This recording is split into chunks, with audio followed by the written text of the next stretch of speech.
सगळीच्या देवा पुन्हा एकदा आम्ही तुझ्या पवित्र नावाला धन्यवाद देतो, तुझे मी आभार मानतो. नव्याने आम्ही तुझ्या चरणी आलो असतो. पुन्हा एकदा प्रभू आम्ही आमची मने आमची अंतःचक्षु पुस्तडे लागतो. याच काम आहे त्यांनी ऐकावे असं आणि तुझ्या वचनातून तुझा आवाज ऐकण्यासाठी आम्ही पुन्हा एकदा तुझ्या सामन्यामध्ये आलो.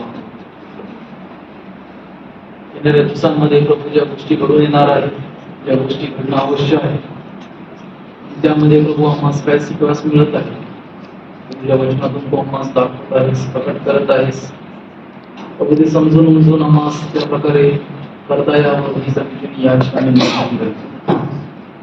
तुझे दास आमचे बंधू देव त्यांना पुन्हा एकदा आम्ही तुझ्या सुरक्षिततांमध्ये स्वाधीन करीत सेवा करण्यास त्यांना लागणारी कृपा होईल. तुझ्या पवित्र आत्म्याचं सहाय्य, पवित्र आत्म्याचं मार्गदर्शन तुझपासून त्यांना लाभो. बोलणारे व आम्ही ऐकणारे सर्वजण स्वतःला तुझ्या स्वाधीन करू. सैतान प्रभू त्याचे सर्व प्रकारचे अडकळणे, सर्व प्रकारचे व्यत्यय येशूच्या नावामध्ये तुझ्या चरणी आणतो. देवा निर्विघ्न आम्हाला सानिध्यामध्ये बसून तुझ्या वचनातून शिकता यावं असं वातावरणाशी मोकळे तुझपासून आम्हाला असला धन्यवाद दे. तुझ्या वेळ तुझ्या स्वाधीन करेल. प्रार्थना आमचं उदाहरण तारक प्रभू येशू ख्रिस्त त्याच्या नावामध्ये केली आहे म्हणून मराठी गीत नंबर 13 गाऊया. मराठी गीत नंबर 13.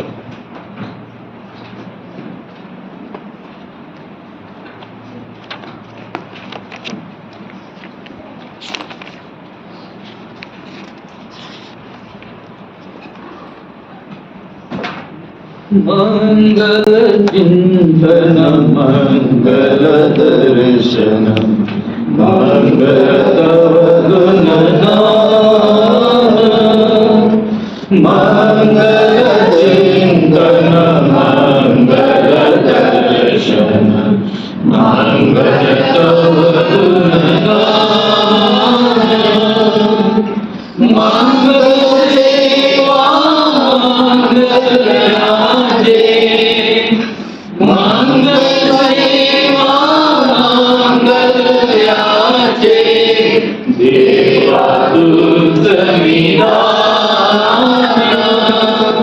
मंगल चिंतन मंगल दर्शन मंगल तव गुणगान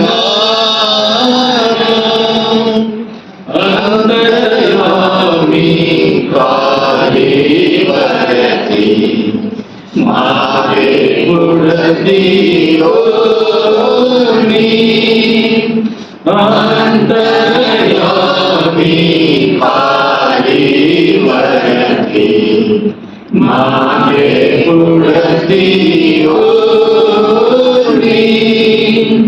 प्रेम सागरा तुझ्या केळती प्रेम सागरा तुझ्या केळती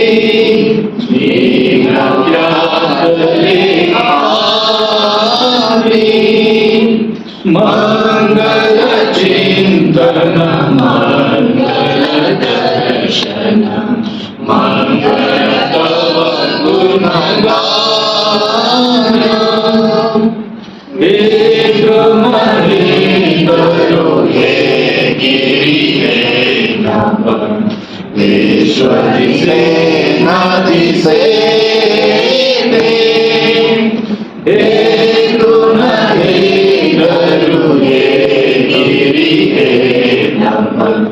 ईश्वरी सेना दिसे प्रेमाच्या मधुलहरी त्या प्रेमाच्या मधुलहरी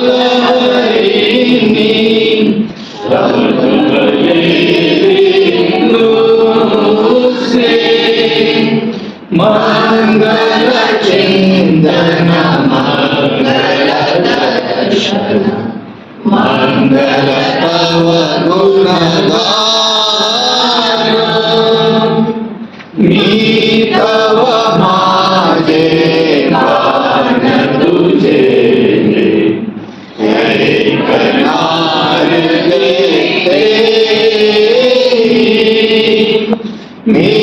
तव माझे गाण तुझे ऐकणार गीते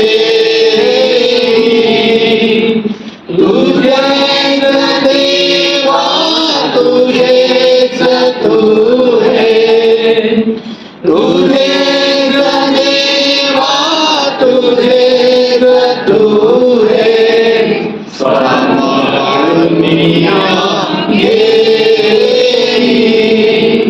मंगल चिंतन मंगल दर्शन मंगल तव गुणगान राज तुझे तव महती अवधी बल विक्रम तव देवा राज तुझे तव महती अवधी बल विक्रम तव देवा एक सुखद अधिकार आमुचा एक सुखद अधिकार आमुचा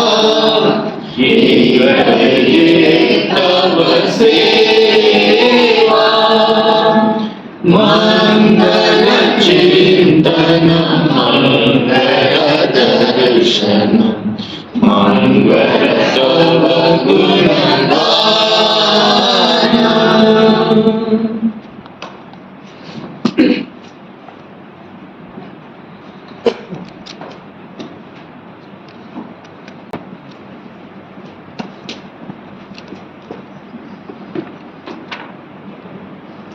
प्रभु यीशु मसीह की मीठी और पवित्र नाम में सभी को जय मसीह की जय मसीह। प्रभु को मैं फिर एक बार धन्यवाद देना चाहता हूँ जो अवसर जो प्रभु ने हमें सबको दिया।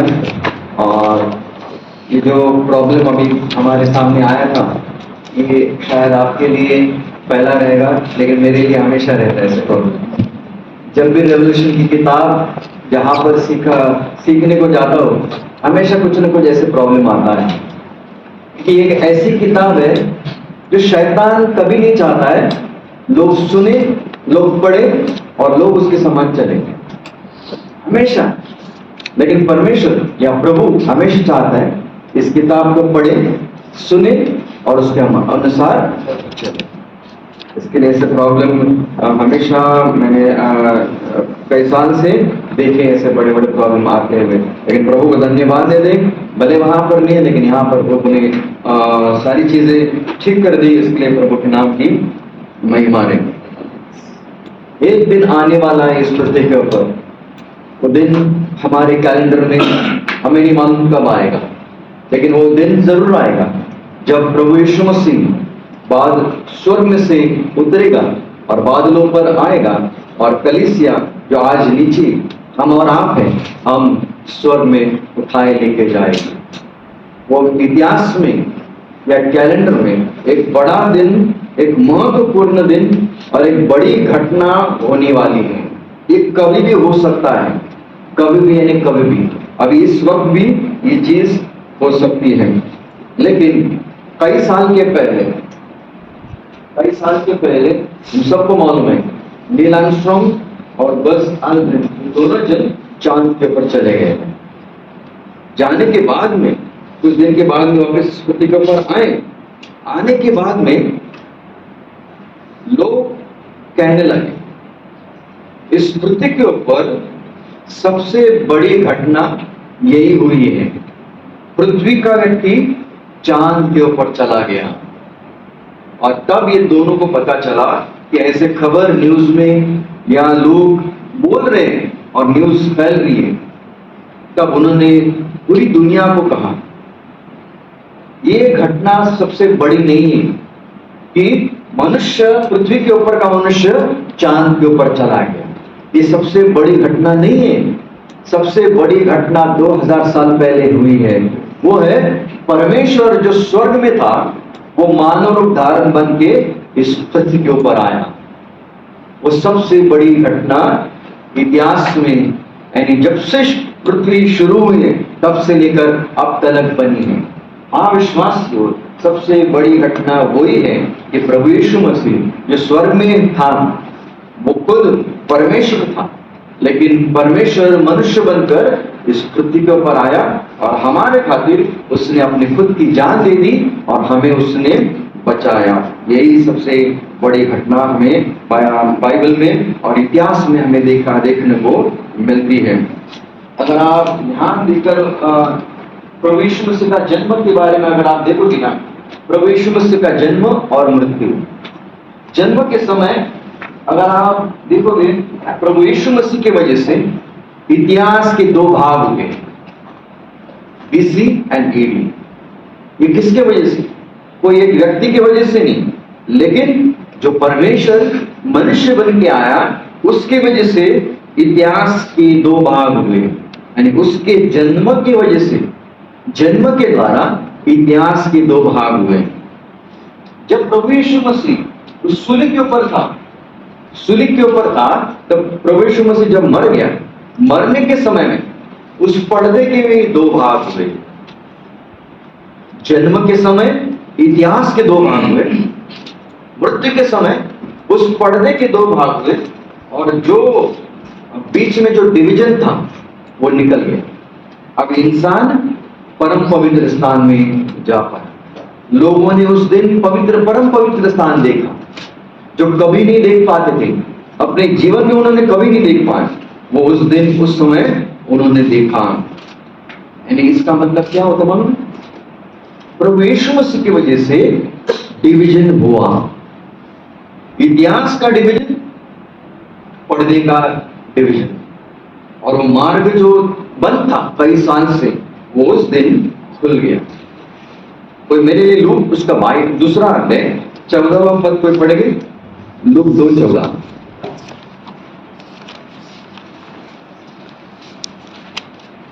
आकाश में परमेश्वर की महिमा और पृथ्वी पर उन मनुष्यों में जिनसे वो प्रसन्न रहता है शांति।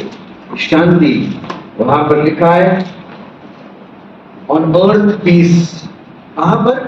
शांति। यानी जब प्रभु यीशु मसीह इस पृथ्वी के ऊपर आया उसने इस पृथ्वी के ऊपर शांति लाया। लेकिन क्या वाकई में शांति है क्या इस पृथ्वी के ऊपर? इस्राएल देश में शांति नहीं है, हमने देखा। इस पृथ्वी के ऊपर भी शांति नहीं है, शांति नहीं। पीस ऑन अर्थ, ये संदेश था, पीस ऑन अर्थ। लेकिन क्या हुआ मालूम है? एक भी यहां पर पृथ्वी के ऊपर पीस ही नहीं है। वास्तविकता में जॉन चैप्टर 7 वर्स 12 में क्या लिखा है? जॉन चैप्टर 7 वर्स 12, यूहन्ना रचित सुसमाचार उसका 7वां अध्याय 12वां पद। और लोगों ने उसके विषय में चुप चुप के बहुत सी बातें सुनी। कुछ कहते थे वो भला मनुष्य है, और कुछ कहते थे नहीं वो लोगों को भरमाता है। और आगे? तो भी यहूदियों के डर के मारे कोई व्यक्ति उसके विषय में खुलकर नहीं बोलता। यूहन्ना 7:12। और 43, उसके वजह से कुड़कुड़ाना वहां पर शुरू हुआ। किसके वजह से? यीशु मसीह की वजह से वहां पर लोगों के अंदर कुड़कुड़ाना आया। 43 में क्या लिखा? अंत उसके कारण लोगों में फूट पड़ी। उसके कारण, किसके कारण? यीशु मसीह के कारण लोगों के अंदर फूट पड़ी। 40 बाद में 9वां अध्याय 16वां पद, जॉन 9:16। इस पर कुछ फरीसी कहने लगे ये मनुष्य परमेश्वर की ओर से नहीं, क्योंकि वो सत्य का दिन नहीं मानता। दूसरों ने कहा पापी मनुष्य ऐसी चीज कैसे दिखा सकता है? अंदर उनमें फूट पड़ गई, उनके अंदर फूट पड़ गई। यीशु मसीह की वजह से डिवीजन आया, इतिहास के अंदर डिवीजन आया, पर्दे के अंदर डिवीजन आया, लोग के अंदर भी डिवीजन आया। 10:19 में क्या लिखा है? जॉन 10:19। इन बातों के कारण यहूदियों में फूट पड़ गई। वापिस वहां पर लिखा है यहूदियों के अंदर भी फूट पड़ गई। यहूदी लोगों के अंदर भी डिवीजन आया। मत्ती उसका 10वां अध्याय 34 और 35। मत्ती का 10, हाँ 10, 34 और 35। ये न समझो कि मैं पृथ्वी पर मिलाप कराने आया हूँ। मैं मिलाप कराने नहीं पर तलवार चलाने आया हूँ। मैं तो आया हूँ कि मनुष्य को उसके पिता से और बेटी को उसकी माँ से और बहू को उसकी सास से अलग कर दूं। ये ऐसा कैसे बचे? यीशु जब उसका जन्म हुआ वहां पर क्या लिखा है? पीस ऑन अर्थ, पृथ्वी के ऊपर शांति। लेकिन देखा जाए तो यीशु मसीह की वजह से क्या हो रहा है? डिवीजन हो रहा है, डिवीजन हो रहा है। और खुद बाद में प्रभु यीशु मसीह ने कहा, मैं आया हूं किसके लिए मालूम है? पृथ्वी के ऊपर शांति के लिए नहीं, लेकिन किसके लिए? तलवार चलाने आया हूं, ताकि डिवीजन हो जाए। किस वहां पर रिलेशनशिप लिखा है? Against his father. बाद में लड़की और मां उनके बीच में। बाद में किसके बारे में? सास और बहू उनके बीच में डिवीजन। ये डिवीजन करने के लिए प्रभु यीशु मसीह आया। अब आप कहोगे इसका मतलब यीशु मसीह कौन झगड़ा करने वाला है क्या? नहीं नहीं, इस वचन का अर्थ उस प्रकार नहीं है। ये वचन का अर्थ क्या है मालूम है?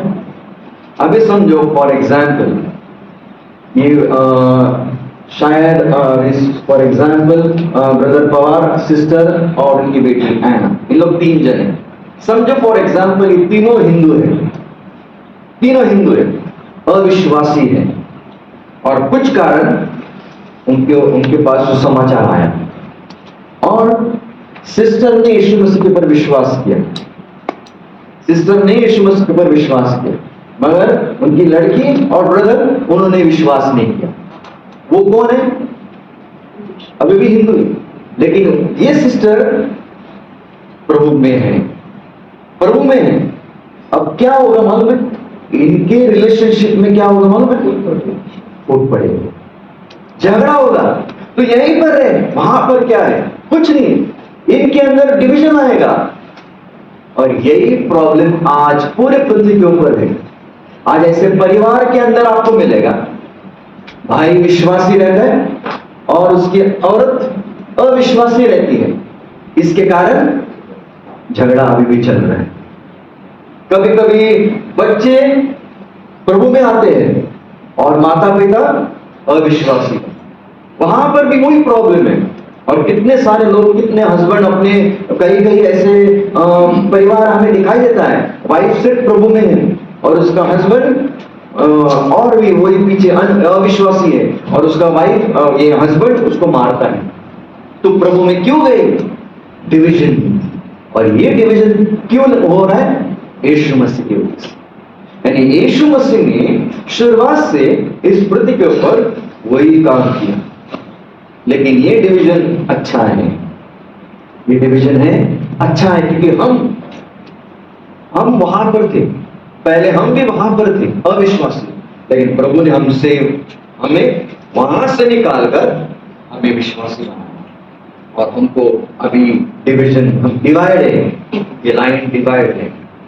आज दुनिया के लोग और विश्वासी और अविश्वासी, उनके बीच में डिवीजन है। हमारे अपने लोग, हम जो लोग हैं और अविश्वासी लोग हैं, उनके अंदर ये डिवीजन है। और डिवीजन लाने वाला कौन है? प्रभु यीशु। भले कई साल से इस पृथ्वी के ऊपर शांति नहीं है, लेकिन एक जगह पे शांति है, वो है स्वर्ग में। और इसके लिए हमें आनंद है, स्वर्ग में शांति है। हाँ, विश्वासियों, प्रभु यीशु मसीह शुरुआत से उसने डिवीजन लाने का काम किया है। पहला इतिहास के अंदर, उसका जन्म के समय में, बाद में मृत्यु के समय में, उस परम पवित्र स्थान के अंदर, पवित्र और परम पवित्र स्थान में पर्दे के 2 भाग, और उसके बाद उसके ऊपर जो विश्वास करेगा वो अलग होगा। और परिवार के अंदर डिवीजन वो जरूर होने वाला है। नया नियम आप पूरा पढ़ो, नया नियम आप पूरा पढ़ो। पूरे नए नियम में जो 27 बुक्स हैं, 27 बुक्स में से 25 बुक्स यीशु मसीह के आगमन के बारे में बताता है। सिर्फ 2 किताब छोड़कर, वो है 3 जॉन और फिलेमोन की किताब। ये 2 ही किताब छोड़कर बाकी हर एक किताब यीशु मसीह आने वाला है उसके बारे में हमें सिखाई देता है। और ये नहीं, इतना ही नहीं है, बाइबल भी डिवाइड हुआ है। यीशु मसीह का जो 66 किताब, इसका भी डिवीजन हुआ है, यीशु मसीह के जन्म के पहले और बाद में। हमें 39 किताब और 27 किताब। यीशु मसीह ये कौन है वाले में एक डिवीजन लाने वाला है, और आने वाले दिनों में भी एक दिन डिवीजन आने वाला है वापस। अगर कोई मेरे लिए एक कोई वचन पढ़ेगे, पहला करेंगे उसका 10वां अध्याय और 32वां वचन।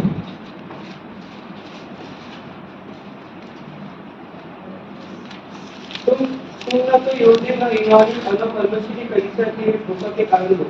यहाँ पर 3 लोगों के बारे में बता रहा है। सबसे पहले यहूदी लोग कौन है?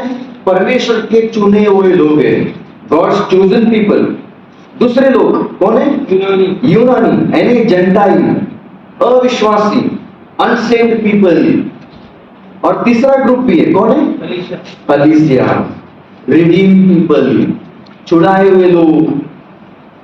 3 कैटेगरी के लोग हमें यहां पर दिखाई देता है, इस्राएल, अन्य जाति और चर्च।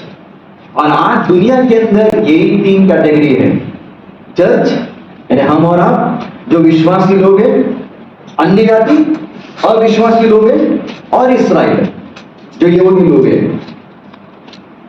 एक दिन ऐसा होने वाला है। रोमी के पत्र 2 अध्याय 3 वचन, 9वां वचन, रोमन चैप्टर 2 वर्स 9। और क्लेश और संकट हर एक मनुष्य के प्राण पर जो बुरा करता है आएगा, पहले यहूदी फिर यूनानी। हाँ, बस यहाँ पर कितने प्रकार के ग्रुप है? सिर्फ 2 ही ग्रुप। पहला कौन है? यहूदी, और दूसरा कौन है? यूनानी यानी जेंटाइल, अविश्वासी। ये कब होगा?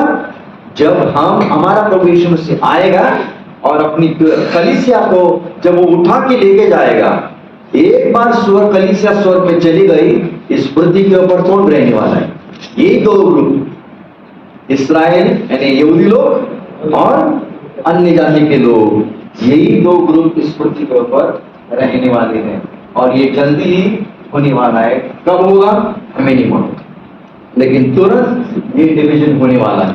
आज 3 ग्रुप है, लेकिन आगे आने वाले दिनों में, फ्यूचर में 2 ग्रुप होने वाले हैं। वो उसके बाद में ट्रिब्यूलेशन इस पृथ्वी के ऊपर चालू होगा। ये चीजें मैंने उस दिन में बताई थी, इसलिए मैं वापस रिपीट करना चाहता हूँ।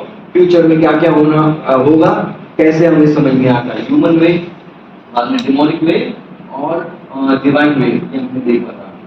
बाद में परमेश्वर का वचन कहता है कि आकाश और पृथ्वी टल जाएगी, लेकिन जो भी परमेश्वर ने कहा है उसके मुंह से निकले हुए हर एक शब्द एक न एक दिन पूरे जरूर होंगे।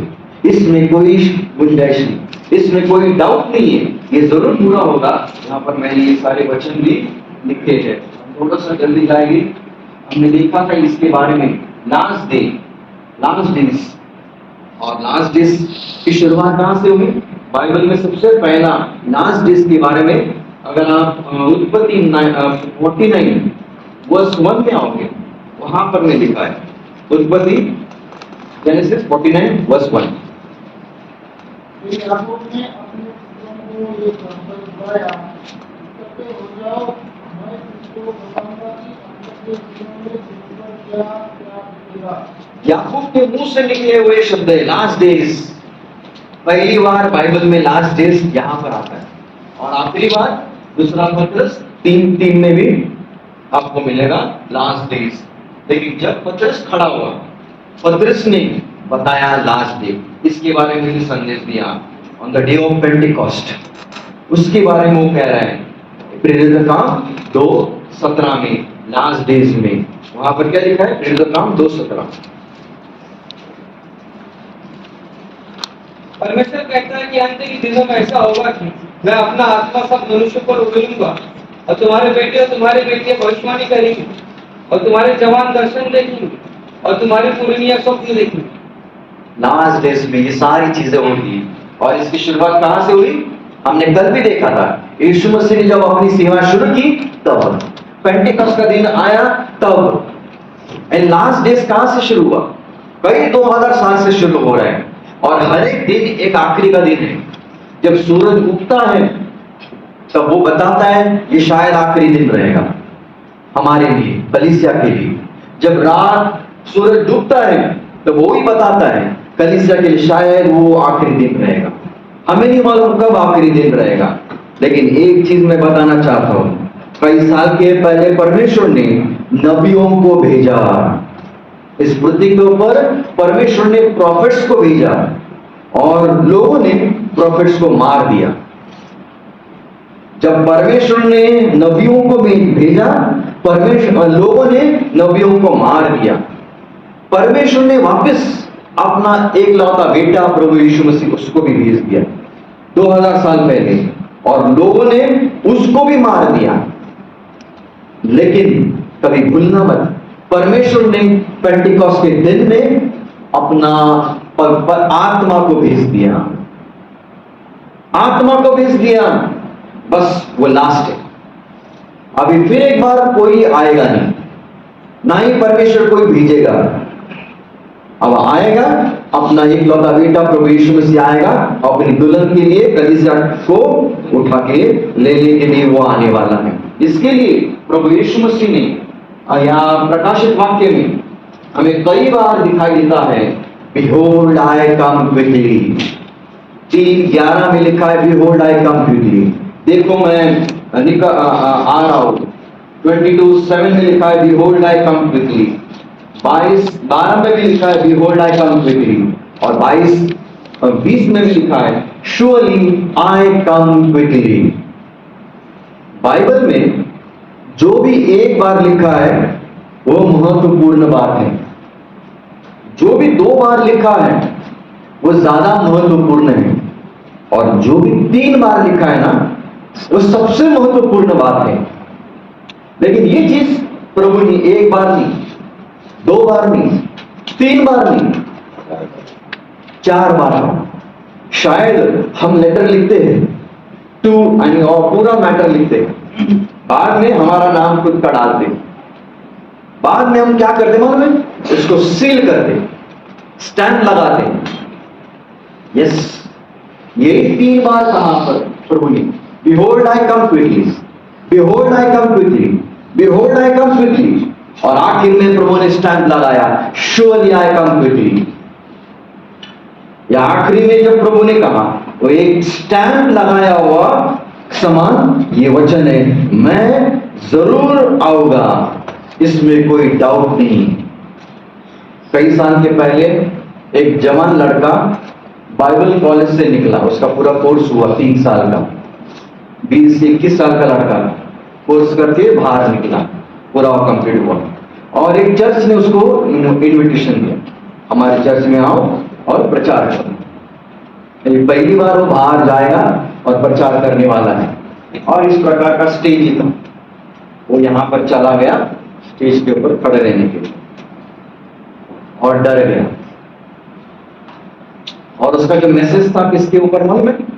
Behold I come quickly, मैं आ रहा हूं, मैं आ रहा हूं, इसके ऊपर ही था। वो डर गया, पूरा संदेश उसका ब्लैंक। अब मैं क्या बोलूं उसको ही नहीं समझ रहा है। लेकिन उसको एक चीज याद आई, जब हम ट्रेनिंग में थे तब हमारे सर थे ना, उन्होंने कहा था अगर आप कुछ चीज भूलोगे ना तो जो आपने कहा था उसको ही रिपीट कर दो वापस। उसने क्या कहा था? Behold I come quickly। इस स्टेज के ऊपर खड़ा है और सब लोग नीचे बैठे, यहां से भीड़ थी, यहां से, और सामने जो बैठी थी ना एकदम हेल्दी हेफ्टी लेडी बैठी थी सामने, और ये यहां पर खड़ा हुआ। Behold I come quickly, Behold I come quickly, देखो मैं आ रहा हूं। भूल रहे हो, देखो मैं आ रहा हूं। और अचानक डर के मारे उसका पैर स्लिप हुआ और गिर गया कहां पर? दूसरी लेडी के ऊपर।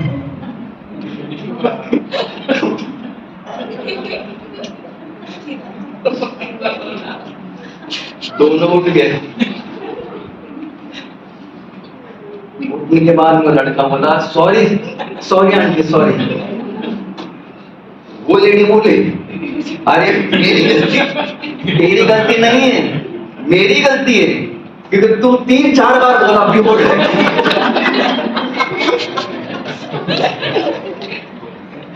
मुझे पाया।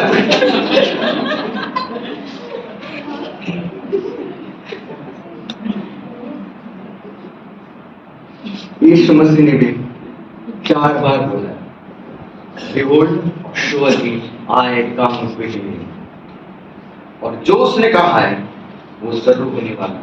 इतना हमारे पास में समय ही है, ये चारों शब्द यानी 5 शब्द यहाँ पर बिहोल्ड आई कम और surely, इतना समय ही है, लेकिन फिर मैं आपके सामने आइडिया देता हूं। बिहोल्ड है टू लुक, देखो देखो। और कई साल के पहले परमेश्वर ने अब्राहम से कहा देखने के लिए। क्या कहा था देखने के लिए? पहली चीज उस जो लैंड है उसको देख। वो लैंड कौन सी थी? द प्रॉमिस लैंड, उत्पत्ति 13-14 के अनुसार। बाद में दूसरी चीज परमेश्वर ने कहा देख, लुक ऊपर देख, तू लुक टुवर्ड्स द हेवन लिखा है वहां पर इंग्लिश में 15:5 में। वो क्या है? प्रॉमिस सीड, सीड यानी उसके बच्चे। मैं उस तेरे बच्चे इतने करने वाला हूं, उस आकाश में जो तारे हैं उसने करने वाला हूं। लेकिन अब्राहम ने कहां पर देखा मालूम है? वहां पर इंग्लिश में लिखा है, हिब्रू 11:10 में लिखा है, for he looked for a city. उसका ध्यान, उसने आंखें कहां पर थी? ऐसे नगर पे थी जिसको पिलर है, जिसका बिल्डर एंड मेकर परमेश्वर है। अब्राहम का ध्यान इन 3 चीजों के ऊपर चला गया। परमेश्वर ने कहा जमीन, बाद में उसके बच्चे, बाद में वो नगर। और सच में अब्राहम का ध्यान ऐसे सुंदर नगर के ऊपर था। आज हमारा ध्यान कहां पर है? हमारा प्रभु यीशु मसीह जरूर आने वाला है। Behold। बाद में दूसरी चीज आए का आए प्रभु यीशु मसीह, दूसरा कोई नहीं। प्रभु यीशु मसीह ने कहा आए यानी मैं आने वाला हूं। इस पृथ्वी के ऊपर हजारों लोग आपको मिलेंगे जो उन्होंने कहा है मैं यीशु मसीह हूं। आगे चले भी गए, मर भी गए, लेकिन उन लोग यीशु मसीह नहीं थे। जब यीशु मसीह आएगा ना, हम पहचानेंगे उसको। जब यीशु मसीह आएगा, यहूदी लोग भी उसको पहचानेंगे। कैसे मालूम है? कौन बताएगा? इस पृथ्वी के ऊपर पहले भी यीशु, उन्होंने कहा मैं यीशु हूं, मैं स्वर्ग में से आया हूं। ऐसे झूठे लोग आए लेकिन उन लोग नहीं थे। लेकिन जब यीशु मसीह आएगा ना, हम तुरंत स्वर्ग में जाएंगे, लेकिन हम उसको पहचानेंगे। जब यीशु मसीह वापस इस्राएल देश में आएगा, उस समय में भी मसीह यहूदी लोग उसको पहचानेंगे। कैसे पहचानेंगे मालूम है? हाँ बराबर, राइट।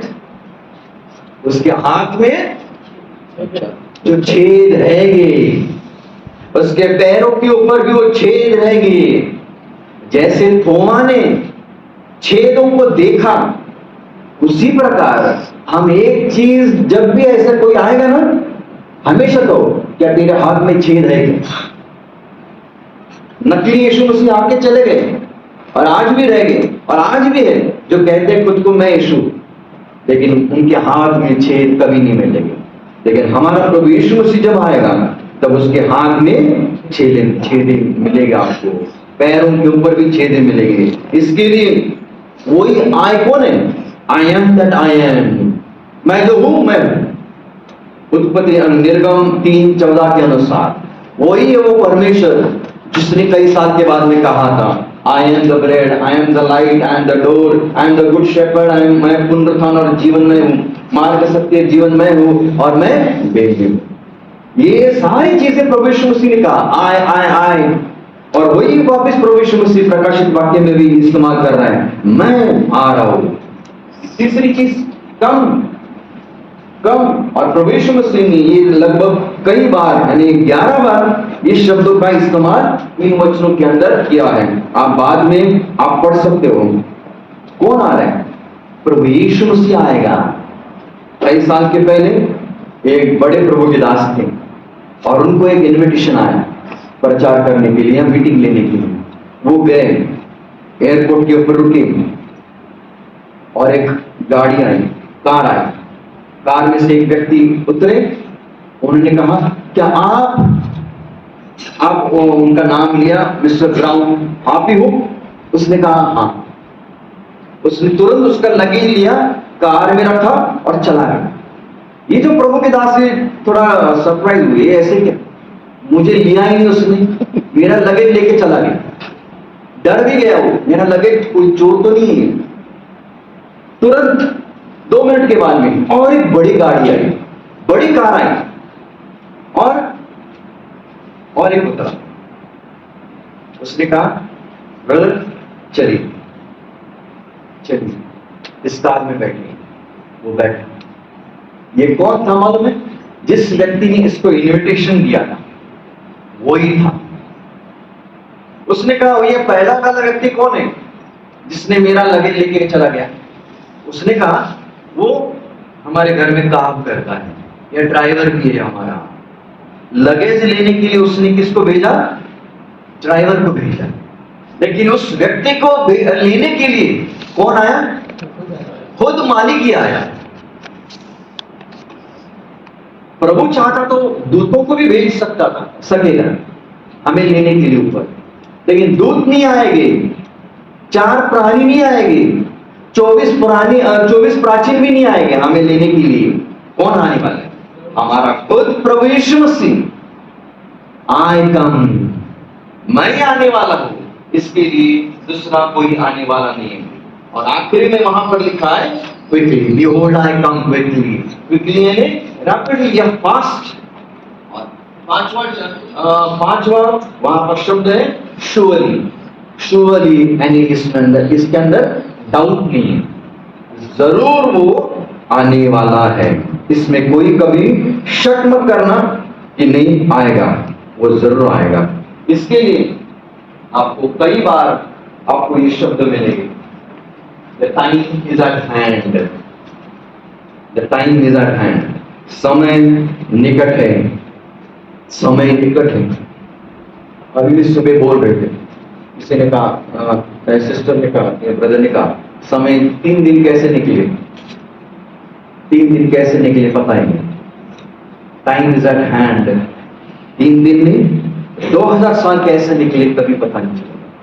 बाइबल के अनुसार टाइम कैसे जाएगा हमें नहीं पता, लेकिन एक दिन ये जरूर होने वाला है, एक दिन ये जरूर होने वाला है। आप विश्वास करें। जैसे आज प्रभु के हाथ उन स्क्रोल के ऊपर, उन सिक्कों के ऊपर है। रेवलेशन 5:1 और 6:1 के अंदर अगर आप देखोगे ना, प्रभु के हाथ उन सिक्कों के ऊपर है। कभी भी उस सिक्के खोल सकता है, लेकिन आज दुनिया के हाथ आज न्यूक्लियर बॉम्ब के ऊपर है।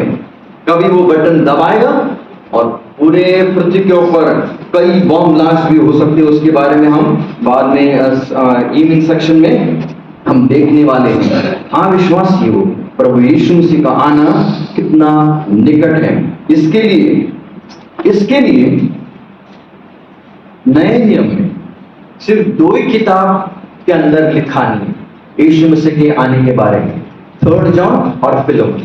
बाकी सब किताबों के अंदर आपको मिलेगा लिखा हुआ। अब यीशु मसीह का आना या हम कैसे उठाए के लेके जाएंगे, इसके बारे में हम देखने वाले थोड़ा समय के लिए। सबसे पहला प्रकाशित वाक्य, उसका 4वां अध्याय, पहला पद कोई मेरे लिए पढ़ेंगे। इन बातों के बाद जो मैंने दृष्टि की तो क्या देखता हूँ कि स्वर्ग में एक द्वार खुला हुआ है, और जिसको मैंने पहले तुरही से शब्द से अपने साथ बातें करते सुना था, वही कहता है, यहाँ ऊपर आ जा, और मैं वे बातें तुझे दिखाऊंगा जिनका इन बातों के बाद पूरा होना अवश्य है। जॉन वहां पर पात्मा नामक के टापू में बैठा हुआ था, पर वो उसको बता रहा है सारी चीजें, और वो लिख रहा है सारी चीजें, लिख रहा है। और अचानक पहला 3 अध्याय होने के बाद में कलीसिया के बारे में लिखा, पहले 3 अध्याय, और अचानक जॉन बदला। और तुरंत जॉन जो नीचे था वो ऊपर चला गया। यहां पर हमें चार चीजें दिखाई देती हैं इस वचन के अंदर। John is moving from earth to heaven. John नीचे से ऊपर चला गया, पृथ्वी से स्वर्ग में चला गया। दूसरी चीज, जॉन प्रेजेंट से फ्यूचर, वर्तमान से भविष्य काल में चला गया। तीसरी चीज, ये पाप की दुनिया छोड़कर पवित्र नगरी में वो चला गया। दुनिया लोगों को छोड़कर वो उस परमेश्वर के संग, यहां परमेश्वर की संगति में वो चला गया। ये चार चीजें यहां पर हमें दिखाई देती हैं इस वचन के अंदर। अब सबसे पहली चीज क्या लिखी है वहां पर? हम पहली चीज के ऊपर मन करें। John is moving from earth to heaven. यूहन्ना नीचे से ऊपर जा रहे हैं। पहला सिर्फ जॉन का चित्र आपके सामने रखना, फिर बाद में मैं कलीसिया का, जो जॉन के साथ हुआ ना वही कलीसिया के साथ होने वाला है, वही चीज हमारे साथ होने वाला है। क्या होगा? पहली चीज क्या हुआ? यहां पर जॉन पृथ्वी को छोड़कर स्वर्ग में चला गया। पृथ्वी को छोड़कर वो स्वर्ग में चला गया। दूसरी चीज, उसने सबसे पहली चीज क्या देखी वहां पर? कोई मेरे लिए पढ़ेगा वही वचन, पहला चौथा अध्याय पहला वचन। इन बातों के बाद जो मैंने दृष्टि की तो क्या देखता हूँ कि स्वर्ग में एक द्वार खुला हुआ है, और जिसको मैंने पहले तुरही से शब्द से अपने साथ बातें करके सुना था, वही कहता है यहाँ ऊपर आ जा। हाँ, बस पहली चीज जॉन ने क्या देखा? एक द्वार को देखा, एक द्वार, और वो द्वार खुला हुआ द्वार, बिहोल्ड ए डोर, एक सुंदर द्वार। यानी स्वर्ग कैसे मालूम है? स्वर्ग द्वार है। आप शुरुआत से देखोगे, कई बार कई लोगों ने देखा द्वारों को, कई लोगों ने द्वारों को देखा। और अगर आप बाइबल में देखोगे ना, ईदेन की वाटिका को द्वार था, जो मंडप था उसको भी डोर था, उसको भी द्वार था, जो मंदिर था उसको भी द्वार था, जो नूह का जो जहाज था ना उसको भी द्वार था, और हेवन को भी द्वार है। जहां जहां पर इन चीजों को डोर या द्वार दिखाई देता है, वो डोर हमें किसका चित्र दिखाई देता है? प्रभु यीशु मसीह का। ईदन की गार्डन में द्वार, बाद में टैबरनेकल में डोर, बाद में टेंपल में डोर, नोआ का आर्क के अंदर डोर, और हेवन के लिए भी डोर। नोआ के जहाज था ना, दो चीज वहां पर थी, खिड़की और द्वार। खिड़की का कंट्रोल नोआ के हाथ में था, जब चाहे वो खोलता था, जब चाहे वो बंद करता था। लेकिन डोर का कंट्रोल परमेश्वर के हाथ में। नोआ ने बंद भी नहीं किया, ना ही नोआ ने खोला कभी। परमेश्वर ने बंद किया और परमेश्वर ने आखिर में वो खोल दिया। भले वो लकड़े का द्वार था, लेकिन वो परमेश्वर के हाथ में था। इसके लिए कई साल के पहले प्रभु यीशु मसीह ने कहा, आई एम द डोर, मैं द्वार हूं। यीशु के बिना कोई भी व्यक्ति स्वर्ग में अंदर कभी नहीं प्रवेश कर सकता। यीशु मसीह ही है जो अंदर लेके जाने का काम कर सकता है। और ऐसे कई लोगों ने द्वार को देखा। याकूब ने देखा, एजकेल ने देखा, यीशु मसीह ने भी देखा, स्टीफन ने भी देखा, पतरस ने भी देखा, और आखिरी व्यक्ति देखने वाला जॉन, उसने 2 बार देखा। द्वार खुला हुआ द्वार, खुला हुआ द्वार।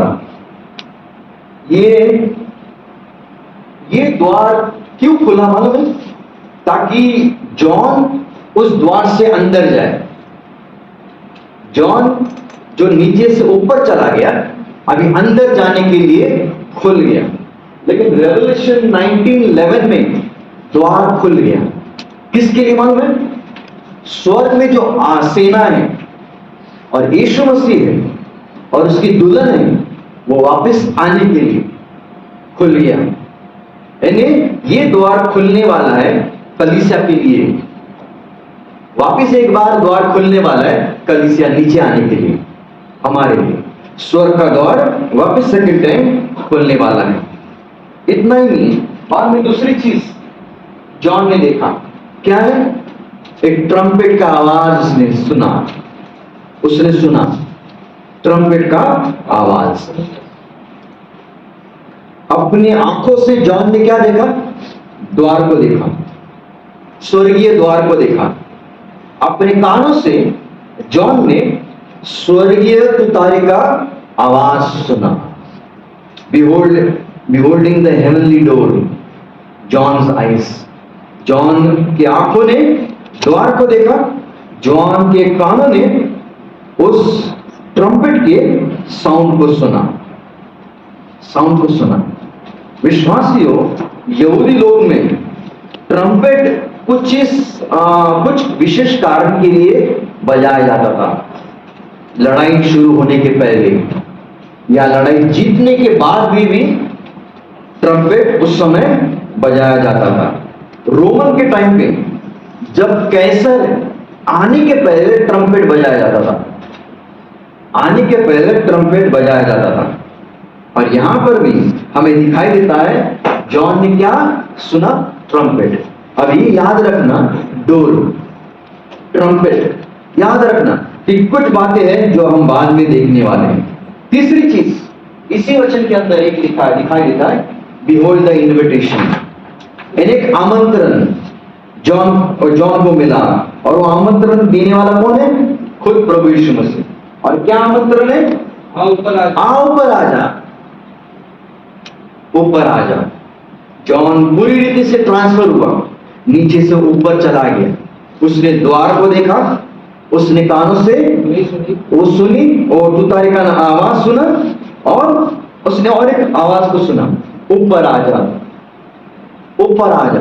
यानी उस प्रभु का आवाज उसने सुना, कम कम कम। मत्ती 11:28 में क्या लिखा है? हे बोझ के दबे लोग, सब तुम लोग तो मेरे पास आओ। वही कम यहां पर भी आ रहा है। इंग्लिश बाइबल में अगर आप पढ़ोगे ना, कम आ रहा है। जब प्रभु यीशु मसीह लाजरस की कब्र के बाहर खड़ा था, उसने क्या कहा? लाजरस कम फोर्थ, लाजरस बाहर आ, लाजरस बाहर आ। जब ये आवाज उसने सुना, लाजरस मर गया था, उसने क्या सुना? प्रभु का आवाज सुना अंदर, और तुरंत आवाज सुनकर उसने आज्ञा भी मानी, और वो बाहर निकला। वही आवाज जॉन ने भी सुना, ऊपर आ, और वो ऊपर चला गया। और आखिरी चीज यहां पर दिखाई देती है, behold the purpose। उद्देश्य क्या है? उद्देश्य क्या है? उसी वचन में लिखा है। क्या उद्देश्य है? आखिरी उसी वचन में क्या लिखा है? पहला वचन, आ यहाँ ऊपर आ जा, और मैं वो बातें तुझे दिखाऊंगा जिनका इन बातों के बाद पूरा होना अवश्य है। दिखाने के लिए जो आगे आने वाले दिनों में होने वाला है, ये सारी चीजें दिखाने के लिए तो ऊपर आ जा। यानी उसको दिखाने के लिए, उसको दिखाए। लेकिन हम भी एक न एक दिन यही आवाज को सुनने वाले हैं। उस आवाज को हम बाद में देखेंगे, लेकिन सबसे पहली चीज हम किसका इंतजार कर रहे हैं?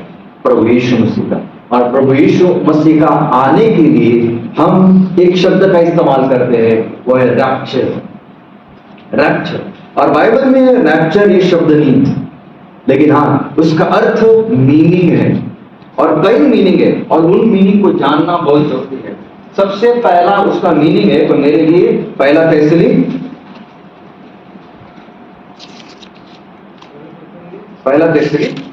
उसका 4 अध्याय 16 और 17 वचन। क्योंकि प्रभु आपके स्वर्ग से उतरेगा, उस समय ललकार और प्रधान दूत का शब्द सुनाई देगा, और परमेश्वर की तुरही फूंकी जाएगी, और जो मसीह में मरे हैं वो पहले जी उठेंगे। तब हम जो जीवित और बचे रहेंगे उनके साथ बादलों पर उठा लिए जाएंगे। इंग्लिश में लिखा है कॉट अप टुगेदर। रैप्चर का पहला अर्थ क्या है मालूम? कॉट अप, और यह अर्थ हमें इस पहले फैसले के अंदर मिलता है। फॉर एग्जाम्पल हनोक एक सुंदर एग्जाम्पल है। हनोक अचानक ऊपर चला गया। कैसे हमें मालूम है, लेकिन अचानक वो चला गया। उसके बाद में क्या हुआ हम सबको मालूम है। परमेश्वर ने पूरी दुनिया का नाश किया, पृथ्वी से, पानी से नाश किया। नाश होने के पहले परमेश्वर ने पहले किसको उठाया? हनोक को उठाया। उसी प्रकार नाश आने वाला है, संकट और महासंकट का समय आने वाला है। आने के पहले प्रभु हमें उठाएगा। जैसे हनोक को वहां पर उठाया, वैसे कलीसिया को उठाएगा ऊपर। लेकिन उस नाश में उस समय कौन था मालूम है? नूह और उसका परिवार। नाश था, लेकिन नूह और उसका परिवार था, जिसको परमेश्वर ने जहाज के द्वारा बचाया। यहां पर भी नाश आने वाला है, लेकिन इस नाश के अंदर कौन रहेंगे? इस्राएल, यहूदी लोग रहेंगे, और परमेश्वर इनको बचाएगा। लेकिन वो नाश आने के पहले कलीसिया स्वर्ग में उठाया लेके जाने वाली है। इसके लिए पहला उसका अर्थ कॉट आउट, दूसरा अर्थ moving to a new place, एक नई जगह पे जाना। दूसरा करिंथ उसका 12वां अध्याय 1 से 4 तक। यदि भी घमंड करना मेरे लिए ठीक नहीं तो भी करना पड़ता है, इसलिए मैं प्रभु के दिए हुए दर्शनों और प्रकाशनों की चर्चा करूंगा। मैं मसीह में एक मनुष्य को जानता हूँ, 14 वर्ष के किए हुए न जाने देश सहित न जाने दे रही परमेश्वर जानता है। ऐसा मनुष्य इसे स्वर्ग तक उठा लिया गया। मैं ऐसे मनुष्य को जानता हूँ, न जाने देश सहित न जाने दे रही परमेश्वर ही जानता है कि वो स्वर्ग लोक पर उठा लिया गया। और ऐसे बात स्वर्ग लोक में उठाया लेके गया। ये पौल अपनी टेस्टिमनी दे रहा है कि कैसे और कब दे रहे मालूम है? कब दे रहे? वहां पर 14 साल के बाद, 14 साल के बाद। आज ये टेक्निक दुनिया के लोग फॉलो करते हैं। मैं स्वर्ग में जाके आया हूं, 1 हफ्ते पहले मैं नरक में जाके आया हूं। अभी पौल को इतना घमंड नहीं था मैं स्वर्ग में जाके आया हूं, वो 14 साल के बाद में बता रहे हैं। अगर आज अभी हम सब लोग हैदराबाद आए, घर में जाने के बाद हम लोग क्या कहेंगे? हैदराबाद जाके आया, हम भी जाके आया। लेकिन ये स्वर्ग में जाके आया, उसको घमंड में नहीं बता रहे। कब? 14 साल के बाद। एक ताजुब की बात है, 14 साल के बाद में वो बता रहे हैं। लेकिन उसने बताया सिर्फ मैं गया, क्या देखा वो नहीं बता रहे हैं, क्या क्या हुआ वो नहीं बता रहे हैं। आज इसके ऊपर कई हजारों किताब आपको मिलेगी। मैंने ये देखा, मैंने वो देखा, पानी देखा, सोना देखा, चांदी देखा, नरक में गया मैं, आग देखा, वो देखा, ये देखा, सब। लेकिन बाइबल में एक ही व्यक्ति है, और पौल उस समय गया और बाद में जॉन गया, और जॉन को कहा था तू लिख, जो तू सुन रहा है, जो तू देख रहा है, वो सारी चीजें लिख। और उसने लिखा क्या क्या उसने देखा। यानी पौल इस जगह से दूसरी जगह पे गया, you move from one place to another. इसके लिए इसका नाम का अर्थ moving to a new place. हम भी उठाए लेके जाने वाले हैं। दूसरी चीज हमारे साथ क्या होगा? हम भी दूसरी जगह पे जाने वाले हैं। जैसे अब्राहम, हिब्रूज इस नाम का अर्थ क्या मालूम? हिब्रू पासवर्ड, हिब्रू इस नाम का अर्थ पासवर्ड। यानी अब्राहम ने उस समय एक नदी को पास किया, क्रॉस किया और दूसरी जगह पे गया। उसी प्रकार हम भी दूसरी जगह पे जाने वाले हैं, जहां पर हमारा प्रभु यीशु मसीह है, वहां पर। From this side to that side. तीसरी उसका अर्थ है स्नैच अवे स्पीडली, तेजी से छीनना, तेजी से छीनना। उसका सबसे बेस्ट एग्जांपल आपको मिलेगा प्रेरितों का काम उसका 8वां अध्याय 39वां वचन, एक्ट्स 8:39। जब वे जंगल से निकलकर ऊपर आए तो प्रभु का आत्मा बिल्कुल को उठा ले गए और खोजे ने उसे फिर न दे, और वो आनंद करता हुआ अपने मार्ग पर चला गया। हाँ, बस फिलिप और खोजे इन लोग दोनों चैरेट के ऊपर बैठे थे। फिलिप ने सारी चीजें उसको एक्सप्लेन करके बताई, और बाद में एक्सप्लेन करने के बाद में क्या हुआ? अचानक फिलिप गायब, स्नैच एकदम गायब हुआ। इंग्लिश में एक शब्द आ रहा है कॉट अवे, वही जो पहला अर्थ हमने देखा कॉट अप। यहाँ पर वही फिलिप के साथ क्या हुआ, अचानक उसको स्नैच किया गया और वो चला गया। बाद में अगर आप दूसरा उसका एग्जाम्पल हम बाद में देखेंगे और आगे जाएंगे तब हमें दिखाई देगा। लेकिन कोई मेरे लिए पहला करिंथ उसका 15 बात है 52 वचन, पहला करिंथ 15:52। और ये क्षण भर पलक मारते ही अंतिम तुरही फूटते ही होगा, तीसरी तुरही फूटी जाएगी और मुर्दे अविनाशी दशा में उठाए जाएंगे और हम बदल जाएंगे। हाँ, ये सारा मोमेंट शुरुआत में क्या लिखा है 252, और ये क्षण भर में पलक मारते ही, हाँ पलक मारते ही, पलक मारते, पलक यानी ट्विंकलिंग ऑफ एन आई, हम पलक मारते थे। एंड उस समय स्पीड ज्यादा नहीं था, कल भी हमने देखा स्पीड धीरे धीरे कितना बढ़ रहा है आज। उस समय स्पीड ज्यादा नहीं था, पॉल के सामने सबसे ज्यादा स्पीड किसका था, इसका। कितनी जल्दी हम पलक मारते, इसके लिए वही एग्जाम्पल पॉल दे रहा है, पलक मारती। और ये उस समय सबसे स्पीड में था, इसके लिए पलक मारती, ट्विंकलिंग ऑफ एन आई। और वैसे हम स्वर्ग में जाने वाले हैं। इतना ही चौथा उसका अर्थ है कमिंग ऑफ द लॉर्ड, प्रभु का आना। पहला करिंथ 15वां अध्याय 51 से लेकर 58 तक आप बाद में पढ़ोगे, वहां पर लिखा है प्रभु आने वाला है। रैप्चर इस नाम का अर्थ है कमिंग ऑफ द लॉर्ड। कोई दूसरा व्यक्ति नहीं आएगा, दूत नहीं आने वाले, दूत तो आएंगे लेकिन प्रभु के पीछे रहेंगे, लेकिन प्रभु हमें रिसीव करने के लिए आएगा। पांचवी चीज, रैप्चर इस नाम का अर्थ to take by force, to take by force. और इसका सबसे कोई मेरे लिए जॉन चैप्टर 6 वर्स 15 कोई पढ़ेंगे। फिर इसलिए जानकर कि वो मुझे राजा बनाने के लिए पकड़ना चाहते, फिर वो पहाड़ पर अकेला चला गया।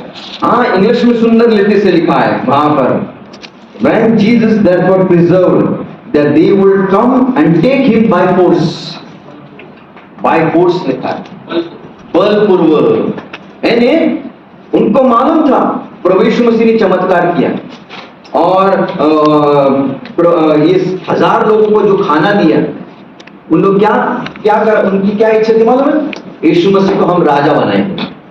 इसके लिए वो आने लगे, हम यीशु मसीह को ही राजा बनाएंगे। और यीशु मसीह को मालूम पड़ा इन लोग आएंगे और बलपूर्वक यानी जबरदस्ती उसको राजा बनाएंगे। इसके लिए यीशु मसीह निकल गया तुरंत पहाड़ के ऊपर, snatch away, sorry to take by force, जबरदस्ती, बलपूर्वक। जब रैप्चर होगा ना, इस पृथ्वी के ऊपर ऐसे भी लोग कुछ रहेंगे, कुछ लोग रहेंगे जो विश्वासी तो है लेकिन थोड़े दुनिया के अंदर भी अटके हुए हैं, उनका ध्यान ज्यादा दुनिया की ओर तरफ है। और उनके लिए प्रभु को क्या करना पड़ेगा मालूम है, जबरदस्ती, जबरदस्ती। और यही चीज उत्पत्ति 19:16 में हुआ, उत्पत्ति 19:16। और वो बुलंद करता रहा, इस पर कुछ पुरुषों ने उसका और पत्नी और दोनों बेटियों के हाथ पकड़े, उनकी यहोवा की दया उस पर थी और उनको निकाल कर नगर के बाहर कर दिया। उनका हाथ पकड़ा, दूतों ने लूट का, उनकी बेटियों का, उसके पत्नी का हाथ पकड़ा और जबरदस्ती निकाला। नाश आने वाला है, नाश के पहले उनको जबरदस्ती बाहर निकाला। आज उसी प्रकार के लोग भी रहेंगे कुछ, प्रभु उनको जबरदस्ती उठा के लेकर आएगा। क्यों? उनका उद्धार हुआ है, उद्धार उन लोगों का सही रीति से हुआ है, वो भी स्वर्ग में जाने वाले हैं। कई साल के पहले एक राजा था और उसने ये पढ़ा कि यीशु मसीह आएगा और जो प्रभु में है सोए हुए मरे हुए उनको पहले उठाएगा और लेके जाएगा। वो राजा मसीह लोगों से द्वेष करता था और उस समय एक ही प्रभु के दास उस गांव में थे और अचानक वो प्रभु का दास मर गया। मरने के बाद में उसका फ्यूनरल होगा। वो राजा ने क्या कहा मालूम? भले जब उनका यीशु आएगा पूरी दुनिया में से जितने सारे मरे हुए सब उठने दो, लेकिन मेरी इच्छा है ये व्यक्ति न उठे, ये व्यक्ति न जाए स्वर्ग में। इसके लिए उसने क्या किया मालूम है? उसने कहा इस व्यक्ति को, ये प्रभु के दास को 100 मीटर खड्डा खनो, अंदर डाल दो और बड़े बड़े पत्थर डाल दो, सीमेंट डाल दो, लोहे डाल दो। और उसने पूरा वैसे ही किया। पूरा उसका जो ग्रेव है उसको सल्ली से बांध दिया, सल्ली से बांध दिया। उसकी क्या इच्छा थी? सब उठ जाए, ये उधर से निकले नहीं, ना निकले। उसने सल्ली से भी बांध दिया, लेकिन ऐसे कभी होगा नहीं। बाइबल के अनुसार अगर वो विश्वासी है तो कहीं पर भी रहेगा, वो कहीं पर भी हो। आज ऐसे भी विश्वासी हैं जिन्होंने जानवरों ने उनको खाया है, बड़े बड़े एनाकोंडा ने उनको खाया है।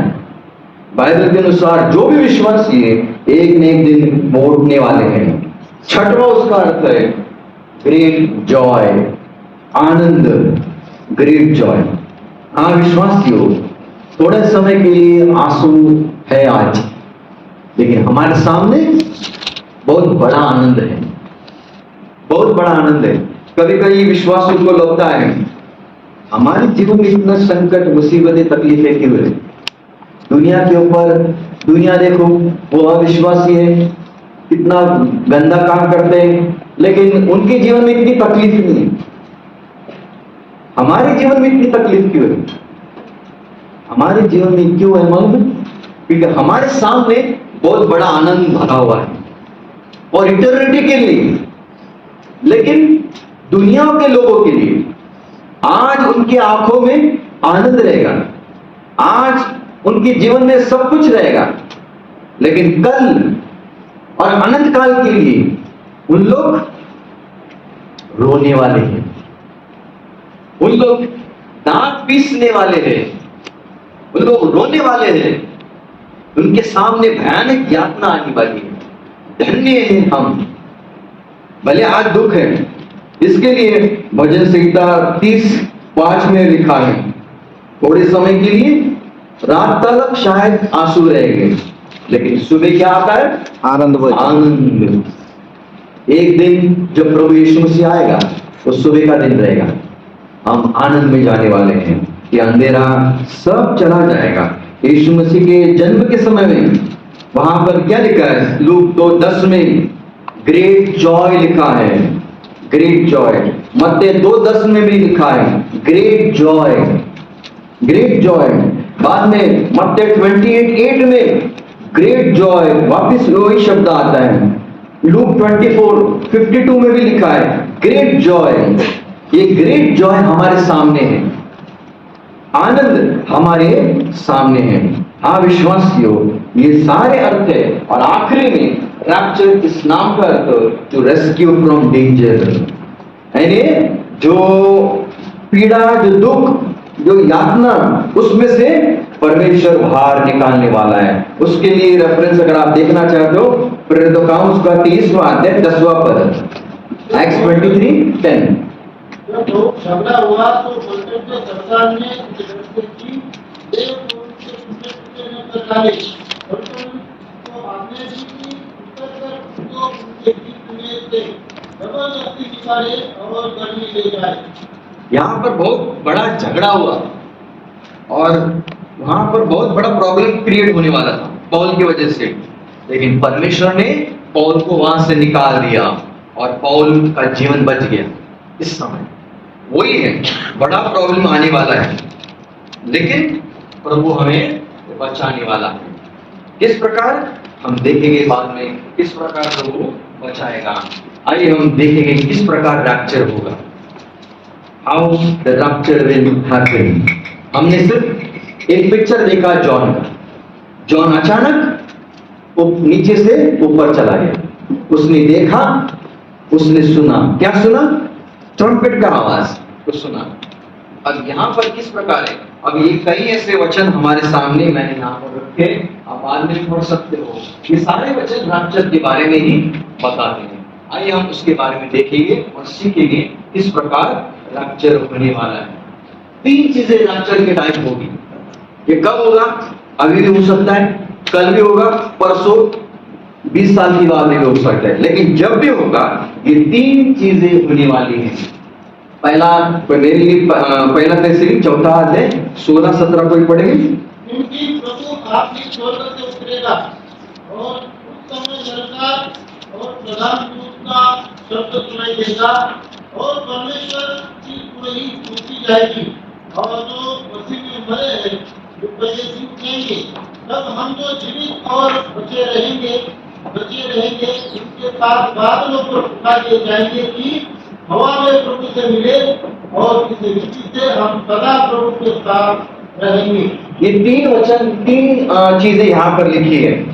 जैसे हमने पढ़ा, जॉन ने देखा, जॉन ने सुना और जॉन ने द्वार को देखा, उसी प्रकार यहाँ पर भी हमें दिखाई देते हैं। सबसे पहली चीज, द लॉर्ड शाउट, परमेश्वर का आवाज, God is speaking, the voice of God, परमेश्वर का आवाज, पहली चीज। दूसरी आवाज, the voice of archangel, the archangel is shouting. तीसरी चीज, the voice of trumpet, the trumpet is sounding, God is speaking, the archangel is shouting, the trumpet is sounding. परमेश्वर बोल रहा है, अद्यदूत भी बोल रहा है, उसका भी आवाज, और तुतारी है, ट्रम्पेट का आवाज। और शायद मैं तो कहूंगा पूरे बाइबल का ये वचन द नॉइजिएस्ट वर्स हम कह सकते हैं। इतना बड़ा शोर का ये वचन माना जा सकता है। क्यों? क्योंकि परमेश्वर का आवाज, दूत का आवाज और ट्रम्पेट का आवाज। कोई मेरे लिए लूक उसका दूसरा अध्याय 13-14 पे पढ़ेंगे?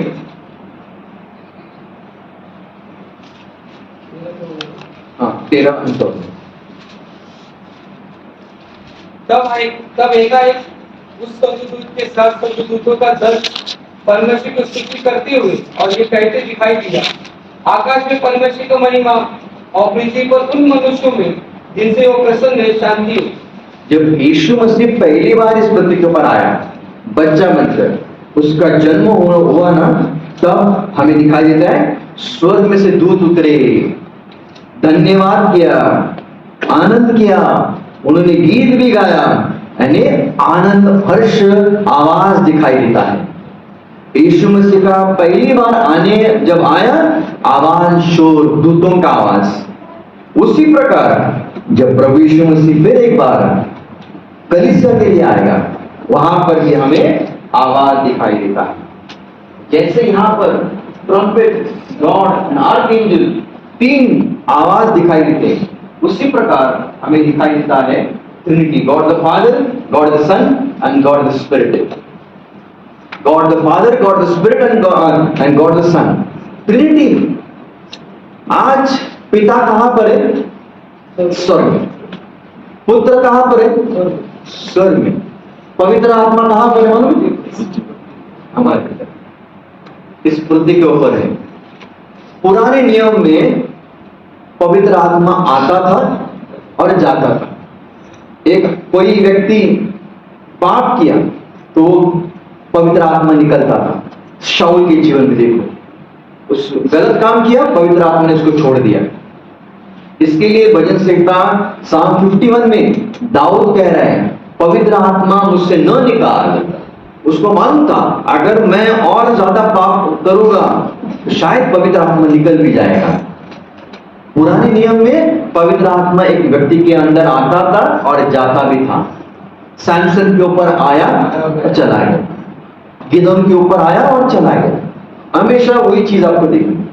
मगर पेंटिकॉस्ट के दिन से लेकर अब तक पवित्र आत्मा इस पृथ्वी के ऊपर हमें दिखाई देता है। इस पृथ्वी के ऊपर है और वो काम कर रहे हैं। आज इस पृथ्वी के ऊपर किसका काम है? पवित्र आत्मा का काम। पवित्र आत्मा क्या करता है? हमें चलाता है, मार्ग दिखाता है। हमेशा पवित्र आत्मा प्रभु के बारे में बताता है, हमें यीशु मसीह के पास लेके जाने का काम करता है। जो व्यक्ति यीशु मसीह के पास आता है पवित्र आत्मा के द्वारा, वो व्यक्ति कहां पर आता है? पिता के पास। पिता के पास यीशु मसीह ही मार्ग है। हम जब प्रार्थना करते हैं किसके पास प्रार्थना करनी चाहिए? कई लोग हे पवित्र आत्मा, बाइबल में एक भी ऐसी प्रार्थना नहीं, एक भी ऐसी प्रार्थना नहीं। चेले लोग गए यीशु मसीह के पास, हमें प्रार्थना करने के लिए सिखा। यीशु मसीह ने क्या सिखाया? हे पिता, हे हमारे बाप। हमारी प्रार्थना किसके पास जानी चाहिए? पिता के पास, ना कि यीशु के पास। लेकिन वो कैसी जाने, लेके जाने का काम कौन करता है? पुत्र करता है। और पवित्र आत्मा हमें सिखाता है। पवित्र आत्मा के द्वारा वो प्रार्थना होनी चाहिए, पुत्र के नाम में वो प्रार्थना होनी चाहिए। इसके लिए हम एंड में प्रार्थना करते हैं। एंड में जब करते हैं हम क्या कहते हैं? यीशु के नाम से, पवित्र आत्मा के नाम से नहीं, पिता के नाम से नहीं, यीशु के नाम से।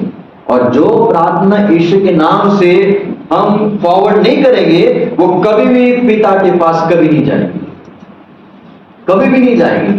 जिस प्रकार यहां पर ये ट्रिनिटी दिखाई देती है, पिता, पुत्र, पवित्र आत्मा, उसी प्रकार सैटेनिक ट्रिनिटी भी है, जिसके बारे में कल हमने देखा था। शैतान, antichrist and false profit.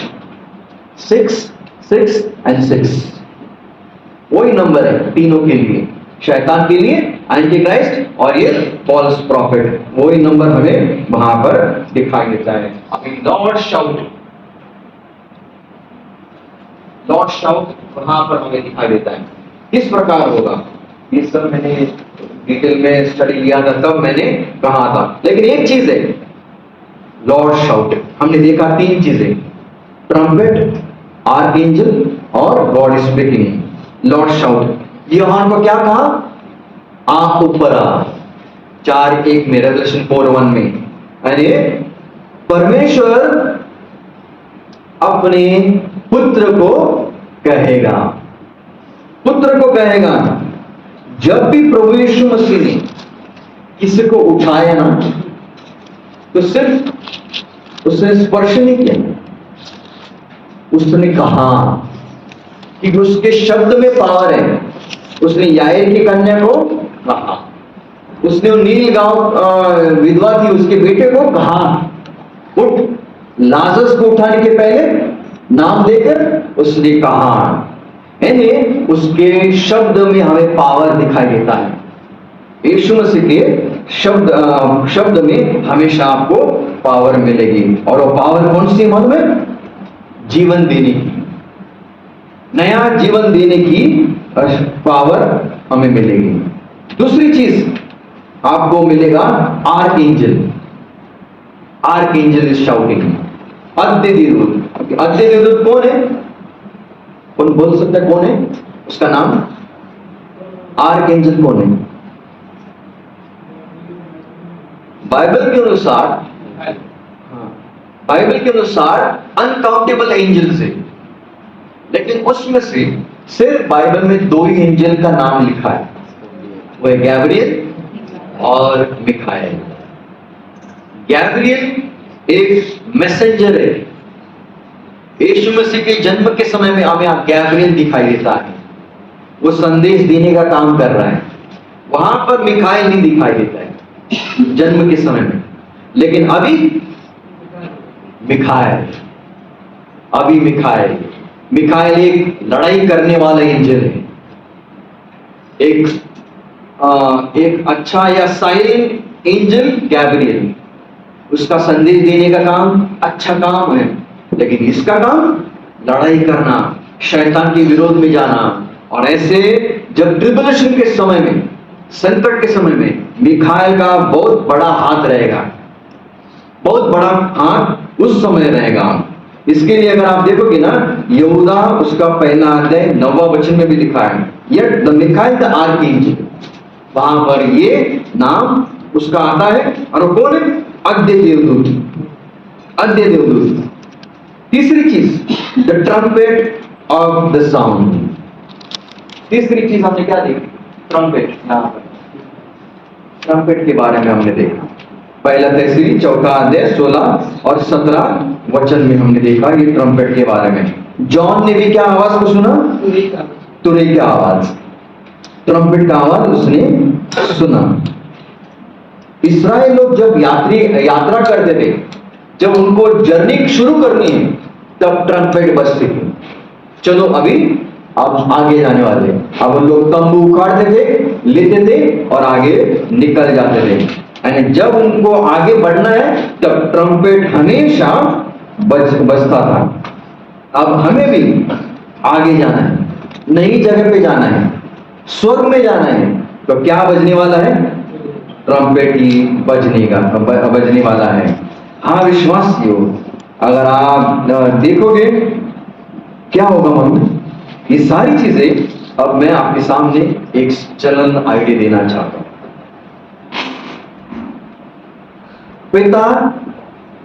पिता पुत्र को कहेगा, पिता पुत्र को कहेगा और पुत्र नीचे आएगा, और हम जो यहां पर जीवित हैं और जो मरे हुए हैं, वो ऐसे ही स्वर्ग में उठाए गए। क्यों इस पृथ्वी के ऊपर रैप्चर होने वाला है? रैप्चर जो होगा क्यों होने वाला है, इसके बारे में हम देखिए। Why rapture will take place? Rapture क्यों होगा? कोई मेरे लिए मत्ती उसका 24वां अध्याय और 27वां पद कोई पढ़ेगा? मैथ्यू 24:27।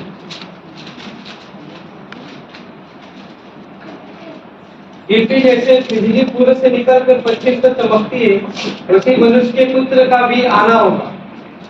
हाँ, रैप्चर क्यों होगा मालूम है? हम आज किसके साथ रह रहे हैं? दुनिया के लोगों के साथ रह रहे हैं। आजू बाजू में अविश्वासी लोग हैं, लेकिन रैप्चर किसके लिए होने वाला है? दुनिया के लोगों से हमें बाहर निकालने वाला है। दुनिया के लोगों से प्रभु हमें बाहर निकालने वाला है, अविश्वासियों से हमें अलग करने वाला है। इसके लिए रैप्चर होने वाला है। इसके लिए शुरुआत से अगर आप देखोगे ना, परमेश्वर ने नूह और उसका परिवार को अलग किया। नाश आने के पहले उनको अलग किया। इजिप्ट के अंदर भी ये जो परिवार था, जिसके द्वार के ऊपर खून लगा हुआ था, वो अलग माने जाते थे। अंदर थे वो सिक्योर थे, वो सुरक्षित जगह पे थे। अब्राहम और उसका परिवार, उन लोग भी अलग थे, वो बच गए। बाकी पूरा एरिया में जितने सारे लोग थे वो सब बच गए। यही चीज हमें आने वाले दिनों में भी होने वाली है। हम दुनिया के साथ, अविश्वासी लोगों के साथ आज रह रहे हैं, लेकिन एक दिन आने वाला है। क्यों आने वाला है? ताकि हम दुनिया के लोग से अलग हमेशा के लिए रह गए। दूसरी चीज क्यों होने वाला है rapture? To remove dead in Christ from among the wicked dead. आज प्रभु के लोग जो आज प्रभु में सोए हुए हैं, वो कहां पर सोए मालूम है? उनका आत्मा स्वर्ग में है, लेकिन उनका शरीर कहां पर है? नीचे। नीचे अस्थियां है, अभी भी मिट्टी हुई है। अभी मिट्टी आपको मालूम है कि कौन सी मिट्टी है? सब मिक्स हुआ है मिट्टी। वहां पर शायद अविश्वासी भी रहेगा, शायद आप क्रिश्चियन सिमेट्री में जाओगे, शराब पीने वाले भी रहेंगे, विश्वासी भी रहेंगे, अविश्वासी भी रहेंगे। अंदर उस खड्डे के अंदर दफनाए हुए रहेंगे। यहां पर नीचे क्या है? जो मरे हुए लोग हैं, उन लोग भी दुष्ट लोग के साथ है। उनके अस्थियां, उनकी जो मिट्टी आज है ना, वो भी आज मिक्स हुई है। और कितने दिन और कितने समय हमें नहीं मालूम, लेकिन एक दिन आने वाला है जब प्रभु यीशु मसीह आएगा। आप ये वचन और बाद में आप घर में जाके बाद में पढ़ना, इसके अंदर लिखा है कई बातें लिखी है इसके अंदर, न समय हमारे पास नहीं है सारी चीजें पढ़ने के लिए। लेकिन जब प्रभु यीशु मसीह आएगा, एग्जैक्टली वही अस्थियां, वही मिट्टी अलग होने वाली है। हम बाद में देखेंगे रैप्चर जब प्रभु यीशु मसीह आएगा तब वहां पर अलग हो गई, और जब अलग होगी ना तब शायद मुझे लग रहा है दो चीज होने वाली है। कौन सी चीज मालूम है? पहला करीब उसका 15वां अध्याय 55 वचन क्या लिखा है? हाँ हे मृत्यु तेरी जय कहाँ रही? हाँ बस, हे मृत्यु तेरी जय कहाँ रही? O death where is the sting? अगर प्रभु यीशु मसीह अभी आया, इस वक्त आया या आज आया, हम जीवित है ना? हम जीवित हैं, अभी जीवित है, हमें मृत्यु का अनुभव मिला नहीं, हम मरे नहीं अभी, हमें मृत्यु देखा ही नहीं कैसे है, उसका एक्सपीरियंस, उसका अनुभव हमें नहीं जाना है। हम क्या कहेंगे मालूम है? हम जोर से चिल्लाएंगे, O death where is the sting? कि हमें मृत्यु नहीं आया, हमने ना ही मृत्यु का अनुभव लिया। लेकिन दूसरे आगे क्या लिखा है उसके बाद में? हे मृत्यु तेरा डंक कहाँ रहा? तेरा डंक कहाँ रहा? हे मृत्यु तेरा डंक कहाँ रहा? उसके आगे क्या लिखा है? मृत्यु का दंड आप है। 30 वचन आता है 55। हे मृत्यु तेरी जय कहाँ रही? तेरी जय कहाँ रही? तेरी जय कहाँ पर गई? क्योंकि मृत्यु, अभी मेरे डैडी प्रभु में सो गए, यानी मृत्यु ने उनके ऊपर विजय प्राप्त किया, मृत्यु ने उनके ऊपर विजय प्राप्त किया है। लेकिन अब तक मुझे मृत्यु नहीं आया है, मुझे मृत्यु नहीं है। जब प्रभु आएगा तो मैं क्या होगा? तेरा विजय कहाँ गया है? हम मृत्यु को कहेंगे जो जीवित है, तेरा विजय कहाँ पर चला गया है? लेकिन दूसरी चीज उसी वचन में क्या लिखा है? हे मृत्यु तेरा डंक कहाँ रहा? हे मृत्यु लिखा है। हाँ। लेकिन इंग्लिश बाइबल में अगर आप पढ़ोगे ना, इंग्लिश बाइबल में अगर आप पढ़ोगे, वहां पर सुंदर रीति से लिखा है आगे, O grave where is thy victory? O grave लिखा है, यानी कई साल से, अभी मेरे डैडी को मरे हुए शायद 14 साल हुए, यानी 14 साल कहां पर है? आत्मा तो वहां पर है, लेकिन उनका शरीर मिट्टी के अंदर ही है, मिट्टी के अंदर है। अब कितने दिन, कितने महीने, कितने साल रहने वाले हमें नहीं मालूम, लेकिन जब प्रभु यीशु मसीह आएगा उठने वाले हैं। जब उठेंगे तो वो भी चिल्लाएंगे क्या? हे कब्र तेरा विजय कहां पर है? क्यों? क्योंकि कब्र उनको ज्यादा दिन पकड़ के नहीं रह पाएगी, कब्र भी उसके ऊपर अभी विक्ट्री उन्होंने पाई है। कब्र ने, मृत्यु ने, कब्र ने उसको पकड़ के रखा है, लेकिन यीशु मसीह आएगा, कब्र भी उनको छोड़ देगी और वो चिल्लाएगी कब्र तेरा विजय कहां पर है? क्योंकि कब्र भी उनको ज्यादा दिन रोक नहीं पाएगी। जब प्रभु यीशु मसीह आएगा तब। हाँ विश्वासियों, कभी मत भूलना, ये जो रैप्चर है ये किसके लिए है? हमारे लिए तो है, लेकिन जो प्रभु में सोए हुए हैं वो आज भी अविश्वासी लोगों के साथ उनकी अस्थियां हैं, और प्रभु उनको वहां से भी बाहर निकालने वाला है। तीसरी चीज रैप्चर क्यों होने वाला है, वो है विश्वासियों को पिता के पास लेके जाने के लिए, उसके सामने खड़े रहने के लिए। प्रभु हमारा प्रेजेंट करेगा हमें पिता के पास। जैसे एक लड़के की शादी होने के बाद में वो माता पिता के पास जाते हैं, उसी प्रकार प्रभु अपनी दुल्हन को उठा के लेके जाएगा और वो दुल्हन कहां पर सौंपेगा? पिता के पास, उसके सामने खड़ा कर देगा। हाँ विश्वासियों, ये प्रभु यीशु मसीह जरूर आने वाला है।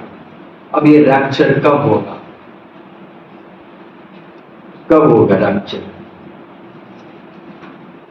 रैप्चर कब होगा? कोई मेरे लिए अय्यूब उसका 14वां अध्याय पहला पद कोई पढ़ेंगे? हाँ 14:1।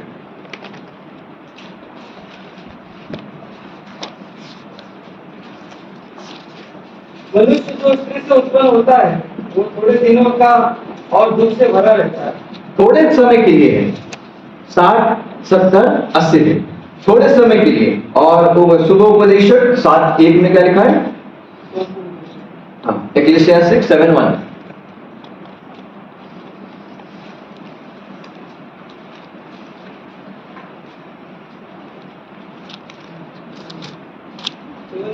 हाँ, अच्छा अच्छा नाम अनमोल इत्र से और मृत्यु का दिन जन्म के दिन से उत्तम। हाँ, मृत्यु का दिन और जन्मदिन। अब ये हमारा संदेश नहीं, लेकिन बाइबल के अंदर कई महत्वपूर्ण दिन हैं, कई महत्वपूर्ण दिन माने जाते हैं। जैसे कि जन्मदिन हमने अभी देखा, जन्मदिन। बाद में और एक दिन भी है, वो है उद्धार का दिन। उद्धार का दिन, जिस दिन हम प्रभु यीशु मसीह के ऊपर विश्वास करते हैं। इसके लिए प्रभु यीशु मसीह ने कहा आज उद्धार का दिन है, द डे ऑफ साल्वेशन। जकरिया के घर के अंदर जाकर उसने ये चीज कही। तीसरा दिन भी है मृत्यु का दिन, बाइबल उसके बारे में भी हमें बताता है। और एक चौथा दिन भी है, वो है द डे ऑफ रेजरेक्शन। यहाँ पढ़ो, हाँ, जॉन 5:28 में क्या लिखा है? हाँ, 5:28।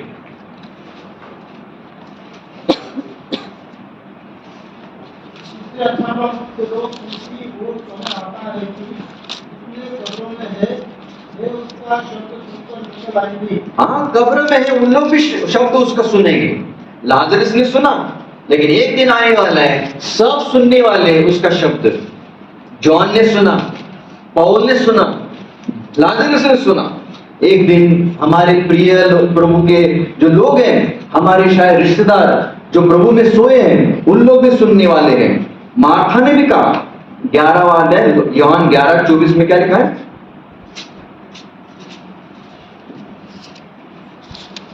मार्था ने उससे कहा, मैं जानती हूँ कि अंतिम दिनों में पुनरुत्थान के समय वो जी उठेगी। पुनरुत्थान का समय, the resurrection at the last day. Martha को भी मालूम था एक दिन आने वाला है, ये दिन कब आएगा हमें नहीं मालूम, डेट नहीं मालूम है। लेकिन और एक भी दिन है बाइबल के हिसाब से, द डे ऑफ जजमेंट। न्याय का दिन एक दिन जरूर आने वाला है। वो भी दिन कब आएगा हमें नहीं मालूम, लेकिन वो दिन भी आने वाला है। लेकिन और एक भी दिन है, वो है the day of rapture. The day of rapture, ये कब आएगा ये भी नहीं मालूम, ये भी नहीं मालूम। इसके विषय में शायद हम अभी शायद 1-1.5 घंटा हम बाद में देखेंगे। इस प्रकार ये दिन आज कहाँ पर दुनिया क्या कहेगी इस दिन के बारे में, हम थोड़ा जनरल दुनिया की ओर देखेंगे और बाइबल के अंदर भी हम देखने वाले हैं ये दिन के बारे में, द डे ऑफ रैप्चर। इतने दिन है, लेकिन एक दिन आने वाला है द डे ऑफ रैप्चर, हमारे लिए रैप्चर, और जो प्रभु में सोए उनके लिए पुनरुत्थान का दिन। उनका वो कितना आनंद भरा हुआ दिन रहेगा, और हमारे लिए भी वो आनंद भरा हुआ दिन रहेगा, जहां पर पिता अपना पुत्र को कहेगा और पुत्र नीचे आएगा और अपनी कलीसिया नीचे से ऊपर उठाए लेके जाएगी। हम देखेंगे कहां पर प्रभु यीशु मसीह आएगा। ये पृथ्वी के ऊपर आने वाला है, ये आकाश में आने वाला है, उसके बारे में हम देखेंगे इस नेक्स्ट सेक्शन में। प्रभु करीम वचनों के ऊपर अपनी आशीष दे। आमीन।